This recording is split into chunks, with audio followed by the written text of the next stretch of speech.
Every Afghan family has a story of loss. For Salih Mohammed's, every wave of sadness breaks over another. Jalil. He lost 2 sons in 2 US airstrikes. A 3rd son shot dead by the Taliban. A 4th killed the same way, on his way to the funeral. A young widow is still cloaked in sadness, a father full of anger.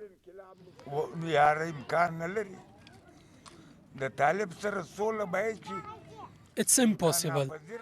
Talking to the Taliban is impossible. They don't know the meaning of peace. Over there, they're talking about peace, and here they're fighting. The war can feel far away here in Lashkar Gah, capital of Helmand, a conservative southern province. Safe enough even to build. There's money in this war economy, lots of it, from smuggling and the drugs trade. Afghan government forces secure this city. British troops were once based here, and the US Army still battles in a province now mostly in Taliban hands.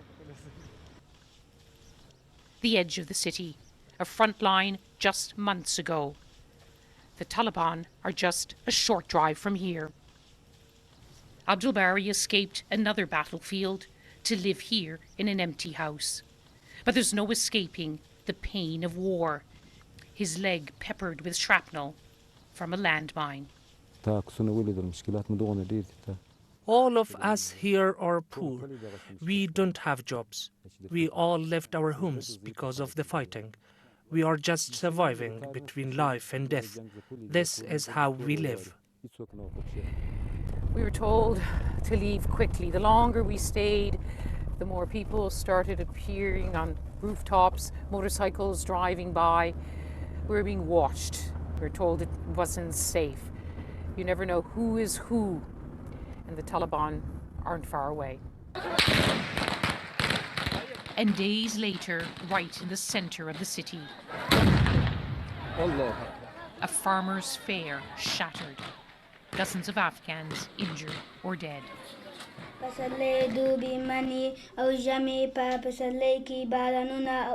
Small signs of light and hope. Girls at school, some for the first time. In the future, I want to be someone, either a teacher or a doctor. I have to serve the country. There were no schools because of the fighting, but now I'm very happy that I can come to school. Forbidding girls' education was one of the worst abuses of Taliban rule. Now some children are in school where it's safe, even in some Taliban areas. Is it better or worse now in Lashkar Gah? Business isn't bad for Haji Mohammed. He sells goods across this province. Mobile? The Taliban buy things they once banned. Speakers for music, phones with cameras. Camera? The Taliban are sons of the soil. They are our brothers. We are not sad for their return. Security will improve, our economy, our politics, everything will be solved. If only peace were so easy. Until a few months ago, this was a front line, until government forces pushed the Taliban back beyond this river. And so now this city feels peaceful.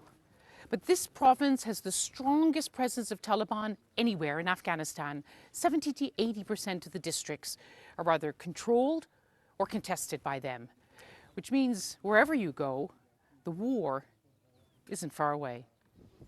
I met the elders at this camp on the edge of the Helmand River, forced to flee here years ago. They've lived through it all. I'm an ordinary person, but in my opinion, if the Americans put pressure on them, peace will come soon. If the Americans don't really want it, peace will not come. They're the superpower. The youngest among them has only known war. When there is war in a country, I can honestly say whatever dreams you have, you can't reach them. I have graduated from school, I want to be a doctor, but if this war goes on, my dream will not come true. Most Afghans we met here say peace is possible. The start of talks give hope, but until the war ends, most dreams are on hold. Lise Doucette, BBC News, Lashkar Gah.